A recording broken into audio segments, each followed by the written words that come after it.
What's up, ladies and gents? My name is Mike Brady. I'm the VP of Upswing Poker, and this video is a long time coming. Today I'm going to walk you through how to get as much value as possible from the Upswing Poker Engage group, and not only that, also how to provide as much value as possible to the Upswing Engage group.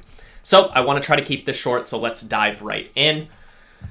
If you've just joined, here's what to do first. Check the frequently asked questions. There's a lot of great stuff in there about strategy and lab material and posting. Basically everything you can imagine there's questions about. So go ahead and go to bit.ly/uplabfaq to check that out. It's also linked in the group in a couple different places. Then be sure to review the rules in the group. If you hit the About section of the group, there should be a little tab. Depending on if you're on mobile or desktop, you'll see the rules. Definitely review those. Obviously, if you want to participate in the group, you're going to need to know the rules. Number 3, keep an eye out for announcements at the top of the group. So if you navigate over to the group, I'll show you real quick what that looks like. If you navigate over to the group here, this is where the rules are, by the way, in the About tab. But if you do navigate to the group, right at the top here, you'll see the announcements. This is where we announce new content, giveaways, new features, stuff like that. So definitely keep an eye on that. Check it every few days or every week or whatever you want to do. Moving on here, we're going to go over some of the key rules now. So this will have some overlap with the rules themselves, but these are kind of the most crucial ones. So I want to touch on them in this video. 3 things to do in the group. Number 1, post your questions about hands, poker theory, and lab content. So this group is all about poker strategy. That's the topic, poker strategy. So post your questions about poker strategy. That one's pretty obvious.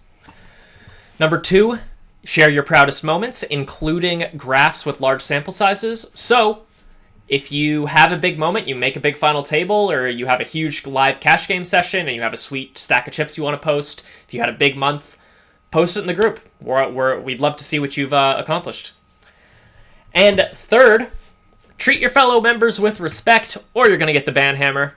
This is the number 1 reason we ban people from the group, which, keep in mind, guys, I know you're paying money to be in the lab, but the group is a privilege, not a right. We will ban you. We would not revoke your lab membership, but we will ban you from the group if you're abusing other members, so just don't do it. Be nice.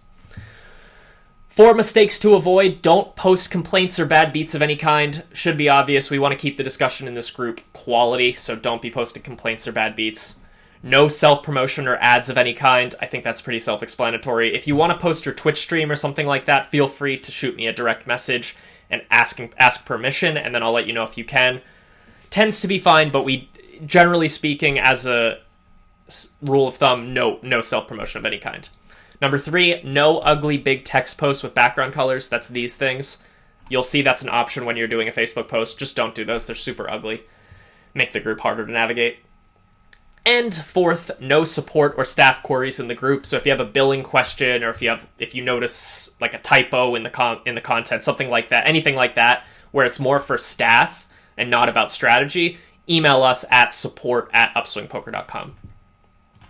Moving on to how to post, we're going to go over all this stuff right now. I'm going to move right ahead.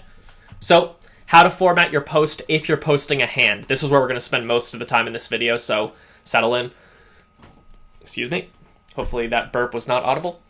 So first, post a screenshot. That's the best option for max responses. So go ahead and pause the video if you're not sure how to do it and read the instructions here. I'm not going to go over the instructions for all of these, but I will show you examples for each one. So post a screenshot. That's the preferred option if you can do it and if the poker site you're playing on allows for it. Post the text hand history. That's an easy and effective option, especially for live players. Really, this is by far the best option for live players. It's not even close. You can also just retype your hand or copy-paste it from the poker clients themselves. Moving on to number 3, that's post a replayer link. So obviously if you want a nice, pretty-looking hand post where it replays your hand, feel free to post like that. Keep in mind, links are a little bit worse on Facebook. Fewer people will actually see your post if there's a link in it. So I actually don't recommend this over the other ones, but if you prefer replayers or whatever, feel free to use it.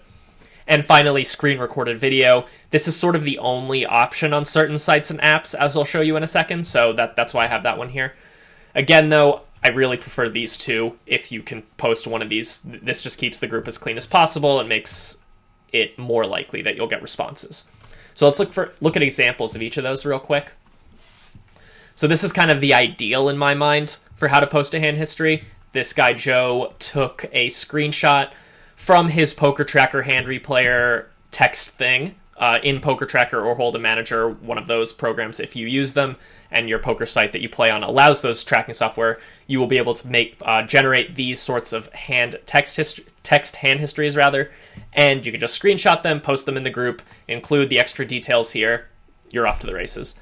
And another example, certain sites like GG Poker have these hand histories that look like this. If this is your only option for the screenshots, feel free to do this. I don't love this because it does show the results, and that's obviously going to bias the answers you get. But if you don't have any other options, that's fine.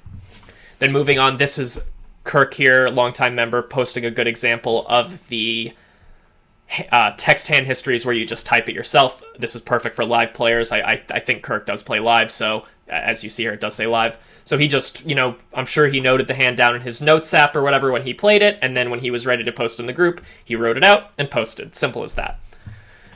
Moving on, that one's nothing. So this one is an example of the screen recording. So we skipped over the replayer, but we'll go back to that in a sec. So this guy plays on a Poker Bros club. Poker Bros clubs don't really have convenient hand histories in any form, so he hit the screen recorder feature on his phone, played the hand in the replayer, and then when the hand ended, he ended the replay. Pretty simple. He ended the recording. Pretty simple stuff there. And then here's the hand replayer. So Dan Willis here posted this hand from a tournament that he played, and he included the extra info here. So you could click this, and then you'd be able to replay the hand and watch it play out. So those are the four options, the four general options. You can't really go wrong with those first two, but if you do need to do these last two for some reason, feel free. It's your group. So moving on. How to format your post continued. This is just a few quick notes. General questions. Almost any question about poker strategy is acceptable. That's what the group is about, so feel free to ask your questions. And be sure to check the lab for relevant lessons and consider watching those lessons before posting. So for example, if you have a question about blockers, how blockers work or something, you might go watch the 5-hour blockers lesson in the lab. That's in the Beyond Core section. It's a long lesson from Doug and Fee. Why ask a question to the members in the group when you could just watch world-class players explain it? And then the cool thing about that is you could watch the lesson and then you might still have questions. You probably will still have questions. And those questions will be of a lot higher quality than those questions you would have asked before watching the lesson because you're going to have a greater depth of knowledge. So, like I said, kind of scroll through the lab when you have a question about a general concept and see if there's a relevant lesson for you to watch. Sorry for that skip for a moment.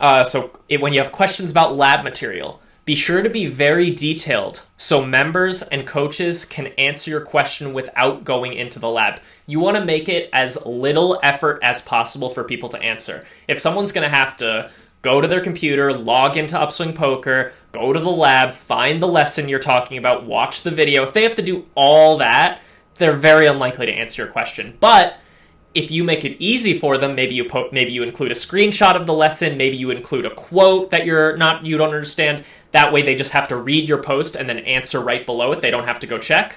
That's what you want to do. So maybe you include screenshots, maybe you include quotes from the coaches, and then when you absolutely have to, include the module and video name and timestamp, just in case someone does want to go into the lesson and check it out for themselves. But like I said, keep it as easy as possible to answer. That's key. And then off-topic posts, just avoid these. Don't post off-topic stuff. Don't post memes. Don't post, bad beats we already talked about. Don't post news stories. It's just not really appropriate for our group. They are acceptable in the Upswing Poker Talk group, though, and that's a bigger group anyway, so you'll get more engagement. So, go check that group out. It's free, and then you can post whatever you want about poker. Now, this is a key one. This is something we get asked about a ton. How to take and reconcile advice from members. Anyone is free to answer questions in the Engage group. We want to foster a community where anyone feels comfortable diving into a discussion, talking about poker, and improving their game while improving the games of others, right? We don't want people to be shy when it comes to commenting. But that's a double-edged sword because on the other side of it, that means you'll also get some advice from people who honestly just don't know what they're talking about, which we're going to talk about a little bit in a second, how to comment as someone like that. But be sure the first piece of advice to give you is to critically consider all advice you get. Don't just blindly believe it. So if someone says in the comments XYZ, I would do this and this, don't don't think this and this is for sure the answer. You gotta critically think about it, try to understand why that would be the answer, why that would be correct. Then that is what will actually help you improve your game. And the cool thing about that is, even if the advice you got was bad, if you critically think about it and go, that's actually kind of bad, and I think it's bad because of X, Y, and Z reason, well, you just got a little bit better at poker, right? You just had to critically think about why that advice was bad. So as long as you're always doing that, I think you'll do pretty well. And then, of course, you'll get a pretty good idea of who the valuable members are as you go, and you'll know really who to believe. So you sort of just have to feel it out.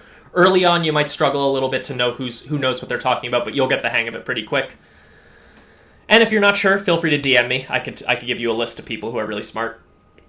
So here's some tips to get value from your responses. First of all, be skeptical of comments with absolute statements. When someone says, "Oh, never call here, people never bluff at the micros," ignore that person. Those sorts of comments are just not the right way to think about poker in our view and in most, strong players' view. So I would be very skeptical of those sorts of statements. Keep in mind that multiple strategies can be equally as good in a given situation. That's something we've learned a lot about poker strategy over the past few years, is we being the poker community, is that even though there might be an optimal play in every situation, you can very easily get close to the optimal play's expected value with other strategies. So don't get bogged down in, I think this is a 33% pot size bet spot, not a 25%. That difference is generally speaking going to be very negligible. So don't trip on those sort of small differences. Don't get hung up on them. Third, tag smart members in the comments once you get a feel for who they are. So again, this is going to take some time because you got to start to figure out who's smart. But once you do, feel free to say, you could put in you could ask your question, then put in the comments at smart person, "Hey, what do you think of this one? I think you'll have good feedback." Something like that. They probably won't mind. They'll probably be happy to chime in. Don't get defensive and combative. It's very easy in poker to play a hand, get sort of married to the way you played it, then you get advice that's contradicting the way you played it, and then you get defensive and combative, right? And you're like, no, and you start arguing illogically. We don't want that. Now, a big part of that is you're going to want to ignore any trolly and negative comments you get. If someone is a dick in the comments, maybe calling you a bad player or something, just tell me that they did that and don't engage, because that's not okay that they did that. There's no reason to engage with that person. Screw that person, right? That's not how we do it here. We don't just, neg people. And then next, read this post from Coach Gary Blackwood. This is some sick wisdom with regards to using the group and posting questions. I short linked it at bit.ly/Gary Wisdom, so check that out. I have the post here, so if you want to go ahead and pause the video for a second and just read this, it's good stuff. In particular, I really like that he mentions that a lot of the hands he sees posted are 200 big blind pots, meaning someone got stacked. And it's fine, as he says, it's fine to review these once in a while, but it's also important to review pots that are in the more middle-sized area. So be sure to do that. It's very important stuff. And finally, this is very important. This is for the people commenting. When you are commenting on a post, please keep this stuff in mind. First of all, feel free to join any discussion, because this is your group. There's no need to be shy. Feel free to lurk if you want to, but this is, like I said, this is your group. It's all you if you want to chime in on discussions. But here's the key thing. Qualify your statements. Confidently saying something that you're not sure of may hurt your fellow members' games. So you don't want to hop into a thread. Maybe you see a hand and you're maybe a micro stakes player, you're maybe a low stakes player, and you might be a good player in your own right. But then you see a hand from maybe a 5-10 player, and it's kind of an advanced thing, right? And an advanced hand, an advanced concept that he's talking about, whatever it is.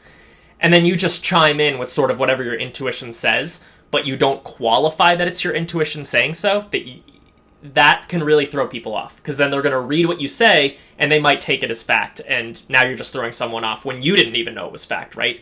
So examples of qualifying your statements to make it clear that you don't know for sure, and people can sort of calibrate your advice and know how to take it. Say stuff like this before your actual opinion. I'm not sure, but if I had to guess, I haven't studied this spot, but my intuition says I'm a beginner and play micro stakes, but I think that way people can sort of know how much to weight your advice, and you'll still be helpful because you're giving them another perspective, and more perspectives are basically always helpful, as long as they're qualified like that. And then finally, be inquisitive, but avoid combativeness.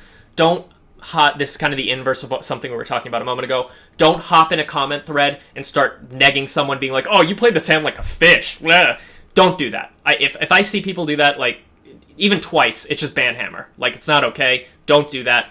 If you want to be inquisitive and say, well, why did you raise the turn there? Maybe you think it's a really bad turn raise, right? Or something. You see a guy raise the turn, it's just terrible. Don't say, wow, that turn raise was terrible. Say, I don't really understand your turn raise there. Can you explain what you were thinking? It's not a play I would make. You can say it in a nice way and be inquisitive and get the conversation going, rather than just shutting it down with, you're a donk, why would you raise the turn? That's not how you talk to people, So, that's all I've got for you today, guys. Thank you very much for tuning in.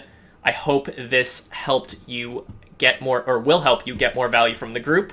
And if you have any questions, drop them in the comments below this video. Shoot me a DM, shoot me an email. I'm Mike at upswingpoker.com. And yeah, that's about it. Take care, guys.